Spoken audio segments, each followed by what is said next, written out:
Bien, y a esta hora ya nos acompaña en la mesa de conducción el abogado José Gamboa Moreno, que como persona natural, señor José Gamboa Moreno ha presentado una modificatoria a lo que significa la ley de partidos políticos ante la Oficina Nacional de Procesos Electorales. Sin duda, iniciativa interesante por lo que se plantea básicamente en esta modificatoria. Abogado José Gamboa, ¿cómo está? Muy buenas noches, bienvenido al programa. Muy buenas noches, señor periodista, muchas gracias por la invitación y le felicito, ¿no?, que por habernos invitado, y le agradezco también a su gran teleaudiencia y radioaudiencia que nos están sintonizando. Esperamos compartir ciertas ideas, o estamos ya a sus órdenes para cualquier interrogante. Doctor, básicamente, ¿cuáles son los puntos o el objetivo principal de la modificatoria que tiene que ver con esta ley de partidos políticos, que dicho sea de paso, se ha venido cuestionando precisamente en esta última parte, que es la de las elecciones provinciales, regionales, y que obviamente han dejado mucho que pensar? Se habla mucho de los vientres de alquiler, de cómo se financian las campañas políticas, de una falsa democracia pues al interior de los partidos políticos. Entonces, ¿cuál es el objetivo básicamente de su propuesta?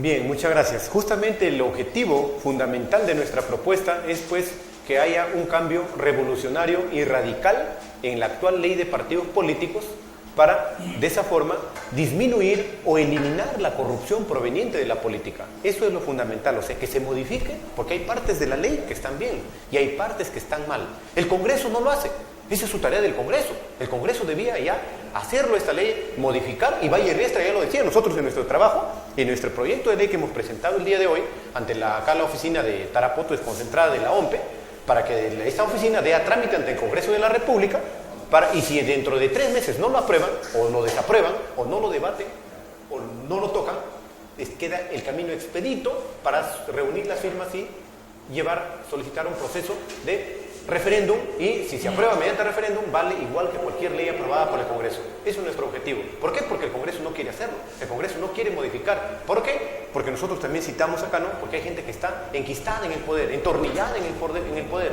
Esa gente quiere seguir en el poder, ¿no? Entonces no van a querer cambiar la ley de partidos políticos, que el propio tribuno peruano Valle Riestra decía, falta modificar la ley de partidos políticos cuando él estaba en el Congreso. Él decía, yo propongo en el Congreso modificar primeramente la ley de partidos políticos, pero ningún congresista, el resto me hacen caso. Entonces, ¿cómo voy a hacer yo solo? ¿Y cuáles son los puntos neurálgicos, básicos, en los cuales se debería dar ese cambio de la modificatoria de la ley de partidos políticos? El principal punto básico y neurálgico, el más fundamental y anticonstitucional, es que se modifique el artículo 8 de la ley de partidos políticos. ¿En qué consiste? El artículo 8 dice: la persona que quiere inscribir un partido político tiene que tener bases constituidas en 2/3 partes de las provincias del país. ¿Quién lo puede hacer? Se han hecho estudios, más o menos costaría un promedio de $500,000 soles constituir un partido político de alcance nacional, con bases a nivel nacional, para poder afrontar una elección. Entonces, por ejemplo, ya vienen las elecciones del año 2016, ya nuevos partidos no se van a formar, porque se necesitaría $500,000, o sea, bastante logística, bastante dinero, y hay que tener, también locales, por ejemplo, en toditos en las 2/3 partes de las provincias del Perú, o sea, irse, por ejemplo, a Tacna, Moquegua, Puno, Arequipa, Chiclayo, Iquitos, o sea, todito tener bases, tener comités, y eso es pues prácticamente difícil. Entonces nosotros decimos que eso es anticonstitucional, y como es anticonstitucional, ¿por qué? Porque la Constitución, por ejemplo, para ser congresista, para ser elegido, por ejemplo, autoridad municipal, regional, no pide requisitos que sea intelectual, que sea profesional. Entonces, cualquier persona puede presentarse. Entonces, ¿por qué nos pone esa valla tan alta o este obstáculo para inscribir un partido político? ¿Cuál es el planteamiento de usted? El planteamiento de nosotros es que se baje esas bases o comités. Y una propuesta revolucionaria que se baje, por ejemplo, a una base o un comité obligatorio, y el resto que sean voluntarios. Ahorita se dice que 2/3 que sean obligatorios. Nosotros proponemos que esto sea voluntario. Entonces ahí se evita la corrupción, porque ahora, por ejemplo, alguien, supongamos, quiere formar un partido político, se va a una provincia para elegir bases, y si nadie no tiene adeptos en esa provincia, ¿qué hace? Comienza a pagar para que se afilien, ¿no? Y ahí se genera la corrupción en la política. Ahí es uno de los puntos donde se comienza la generación de la corrupción, porque la gente se va a afiliar, no se afilia porque va a querer servir, cambiar el país, la región, no, sino que se están afiliando, ¿por qué? Porque lo está pagando, ¿no? Entonces, se evitaría eso. Otro de los puntos neurálgicos que usted me dice, por ejemplo, es aparte de ese punto, esa es la forma de elección de un candidato, por ejemplo, tanto para el Congreso, por ejemplo, para presidente de la República y para todas las autoridades, que toda la campaña sea pagada por el Estado. Porque ahora, ¿qué predomina? El candidato que tiene más dinero es por lo general el que gana, el que hace mejor campaña, el que invierte millones. Se escucharon las campañas millonarias de todos los candidatos. Y llega más gente a las internas, ¿no? Para que finalmente él sea el candidato. Otro punto, ese es uno del tercer punto neurálgico. Por ejemplo, ponemos el ejemplo acá el doctor Delfor, que fue candidato en las internas del Partido Aprista acá en Tarapoto. Entonces, como por ejemplo él fue candidato en las elecciones internas, ¿qué es lo que pasó? Él tenía para que gane todo, pero no hay rumores, de que los candidatos contrarios o los contrincantes, contrataron, por ejemplo, una cierta cantidad de cientos de motocarristas para el día de las internas, fueron y votaron, él quedó desplazado. Entonces, pues, por eso nosotros decimos, hay una pseudo democracia interna en los partidos políticos. No hay una democracia interna. Y no solo lo digo yo, sino basado en trabajos de grandes estudiosos que nosotros citamos ahí en el trabajo. Estos serían los puntos, por ejemplo, neurálgicos en la propuesta de modificatoria de la ley de partidos políticos. En el tema, por ejemplo, de las elecciones internas, donde, como usted bien lo ha señalado, muchas veces pesa más el tema, yo puedo traer a más gente, en las internas me eligen, porque yo los he traído. Correcto. Y obviamente yo soy el que represento finalmente a la agrupación o movimiento o partido político, ¿verdad? Correcto. Ahora, ¿eso no se asemeja también a lo que significa el denominado vientre de alquiler? Correcto. Eso es lo que muchos políticos dicen. Por ejemplo, nosotros citamos acá en el trabajo al expresidente de la OMP, Tuesta Soldevilla. Tuesta Soldevilla no dice, son vientres de alquiler.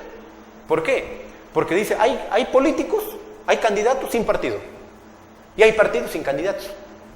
¿No? Entonces, hay candidatos sin partidos y partidos sin candidatos. Entonces, por ejemplo, hay que dicen vientres de alquiler, alquilan solamente para ganar esa elección. Entonces, para evitar eso, mejor nosotros proponemos que se baje la valla, entonces para así, de esa forma, la cantidad de personas que pueden inscribir su partido, pueden aumentar el número de partidos y sería más democrático, ya no habría corrupción por ese lado. Entonces, la gente, el día de las elecciones, nosotros, ¿qué proponemos que lo que dé preferencia?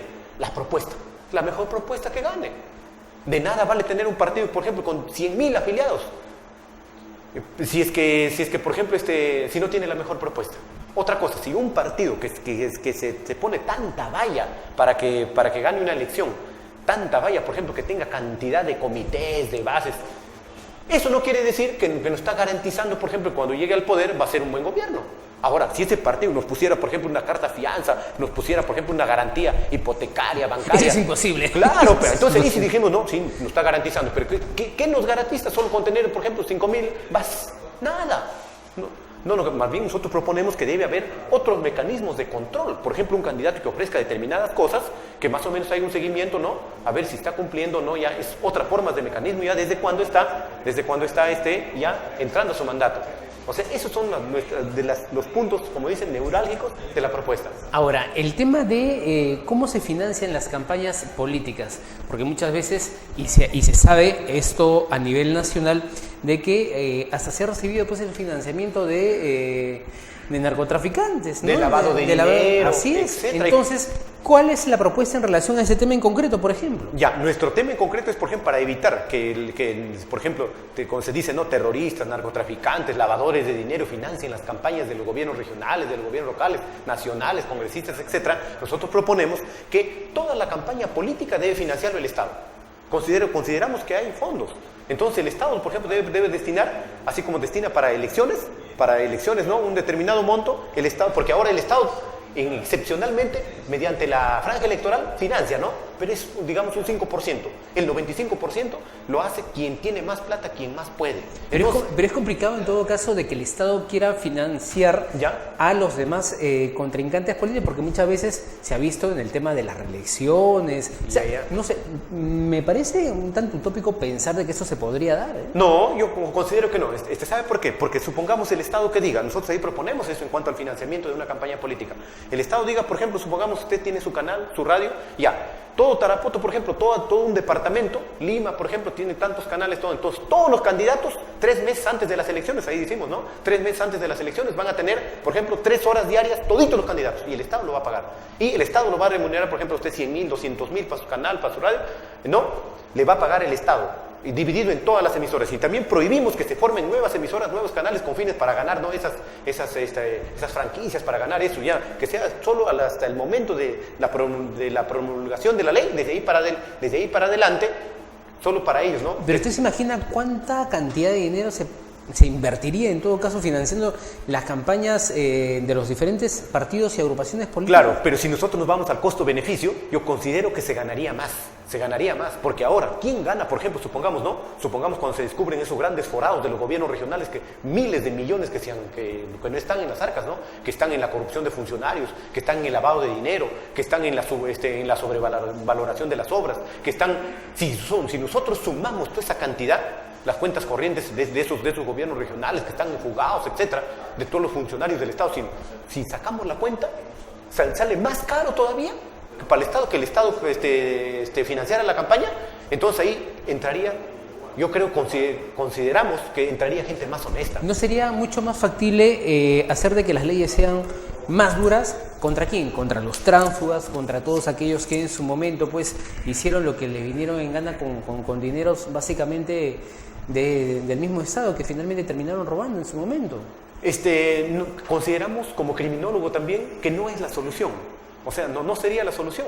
Porque, por ejemplo, muchos dicen ahora... ¿Qué castigo le daría a Álvarez, por ejemplo? Claro, por ejemplo, encerrando a Álvarez, encerrando a otro gobierno regional. La solución no es la solución. La solución es cómo generar que ya nuevos no entren, porque todos los nuevos, por ejemplo, gobiernos regionales que quieren entrar o han entrado, muchos estarán en la mira, de ganar esas grandes licitaciones para hacer empresas fantasmas, empresas con testaferros, etcétera, y ellos mismos actúan.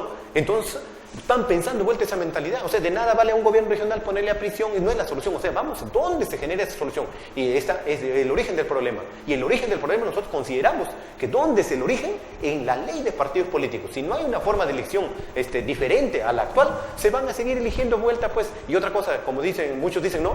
Que también en materia penal, que no prescriban los delitos, tampoco no es la solución. Otros dicen, la unidad de inteligencia financiera de la policía, hay que acrecentarlo con más fondos, todo, para que puedan intervenir. Tampoco es la solución, será parte, no es como un paliativo, ¿no? ¿Por qué? Porque se va a dar abasto a toditito las autoridades a nivel nacional para que lo hagan seguimiento de todo. Ahora se hace muy sofisticado, ¿no? O sea, ya después, cuando pasan los 5 o 10 años de gobierno, ahí se sabe ya que ha habido determinadas obras sobrevaloradas, etcétera. Entonces, ¿cuál mejor es la solución? Por ejemplo, solucionar en el origen del problema. O sea, antes ya, cuando se dé el problema, ya es, como dicen, ¿no? Sancionar a los tránsfugas. ¿De qué vale meterle a prisión, por ejemplo, a un tránsfuga? Si en estas nuevas elecciones que van a venir, por ejemplo, al Congreso, se van a elegir más tránsfugas, más gente que ha ganado, no por su capacidad o por sus mejores propuestas, sino porque alguien le ha financiado y hace una campaña millonaria. Se escucha, por ejemplo, supongamos allí en Loreto, hay los rumores, por ejemplo, y en la prensa se ha sabido, por ejemplo, ¿no? Que los gobiernos regionales, los que han estado de candidatos, han gastado millones de dólares en campaña.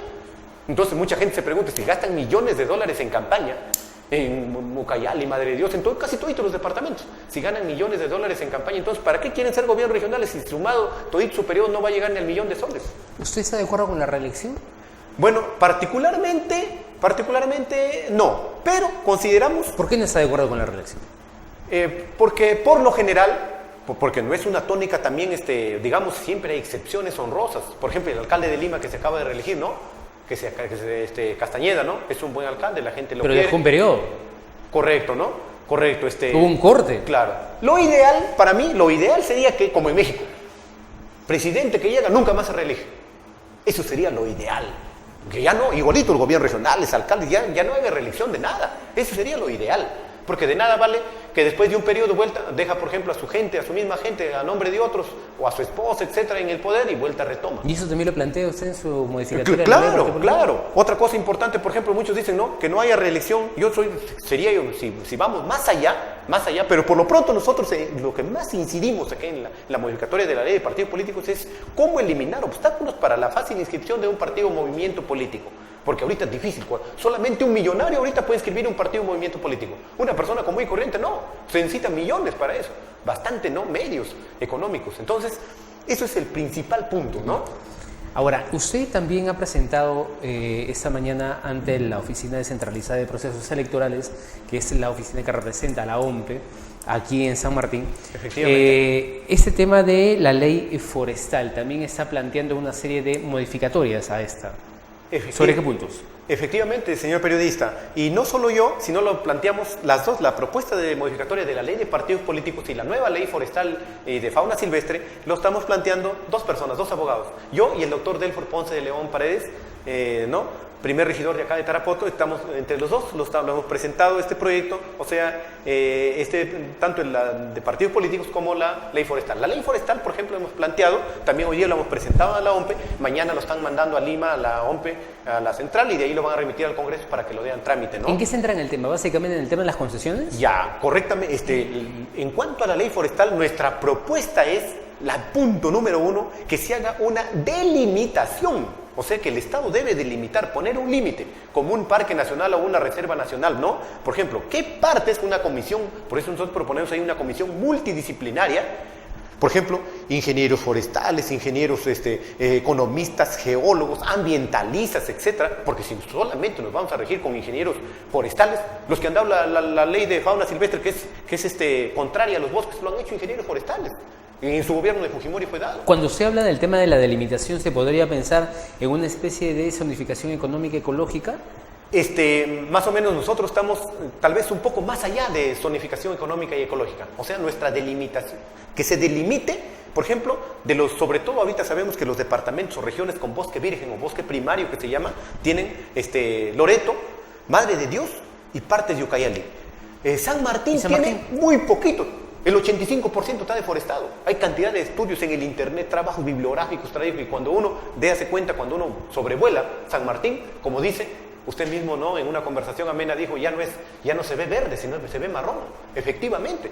Yo le pregunté, porque obviamente acá se dice que es la región verde, es lo que señala el gobierno regional de San Martín. Estamos en la región verde. Sí, me parece. Mi pregunta era hacia usted. ¿Usted cree que es una región verde San Martín? Yo que lo he recorrido todo San Martín, considero que no. Parte es verde y parte se creerá una parte verde que como hay lluvias todavía, hay tipo especie de pasto, ¿no? Eso sería un poco, pero verde, sí, de bosque, digamos ya una parte se ha perdido ya. O sea, la zonificación económica y ecológica no vale.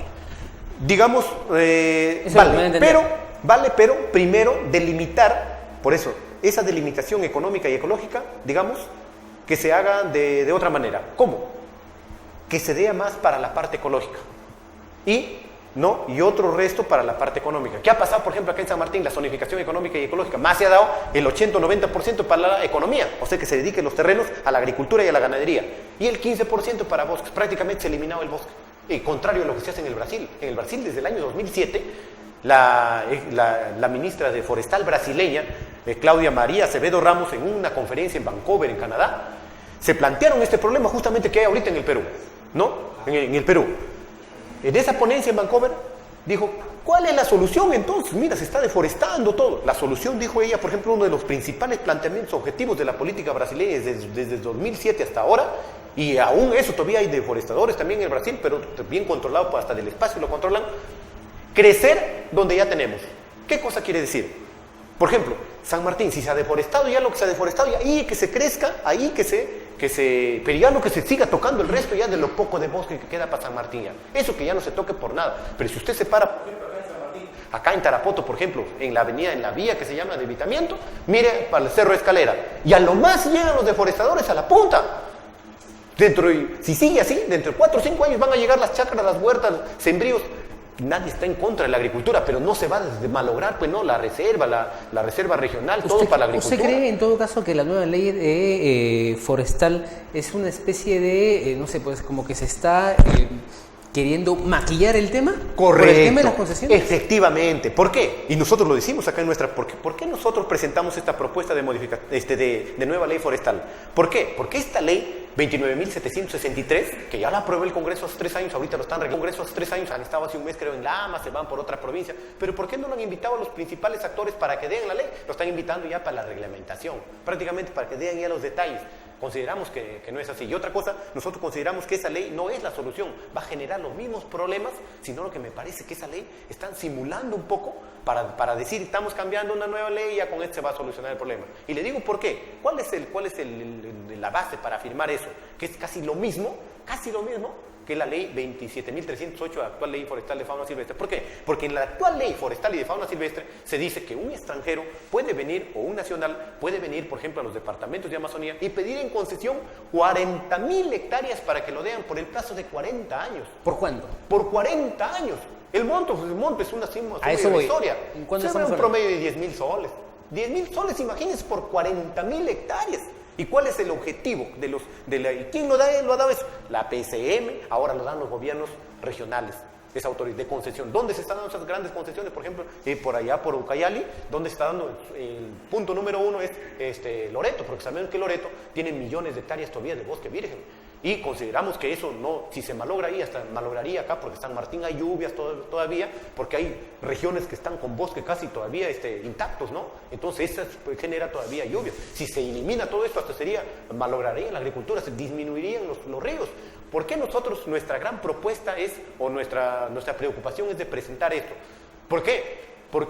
Porque a futuro, muchas personas, ustedes como de acá de Tarapoto, por ejemplo, si conversa con personas lugareñas, dicen que el río Cumbasa hace tiempo más de 1 metro de altura de caudal tenía, hace 40 años atrás. Ahora hay épocas que se seca el río. Con el tiempo sigue deforestando, los ríos se van a secar, incluso el Guayaga puede secarse. Entonces, esa es la preocupación.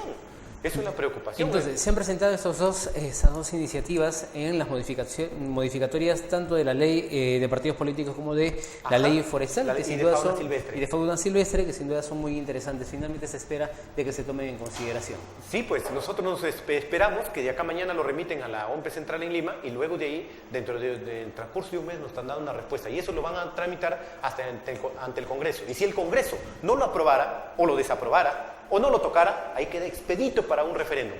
Y consideramos que eso es para proteger, porque hay que ser conscientes que si no protegemos ahora con esa ley nueva que están aprobando, por ejemplo, la ley que lo están reglamentando ahorita, es casi lo mismo en cuanto a las concesiones. Por 40 años y mínimo 40.000 hectáreas. ¿Y qué están entrando? Coreanos, chinos, nadie está contra la inversión extranjera, pero ¿cómo se le va a dar 40.000 hectáreas, 80.000 hectáreas por 40 años? Prácticamente son los dueños ahí. Lamentable. En fin. Señor abogado José Gamboa Moreno, muchísimas gracias por haber estado acá. Sin duda, iniciativas importantes. Esperamos que se tomen en cuenta para el bien de la población. Gracias a usted, señor periodista, por la invitación y gracias a toda su gran teleaudiencia.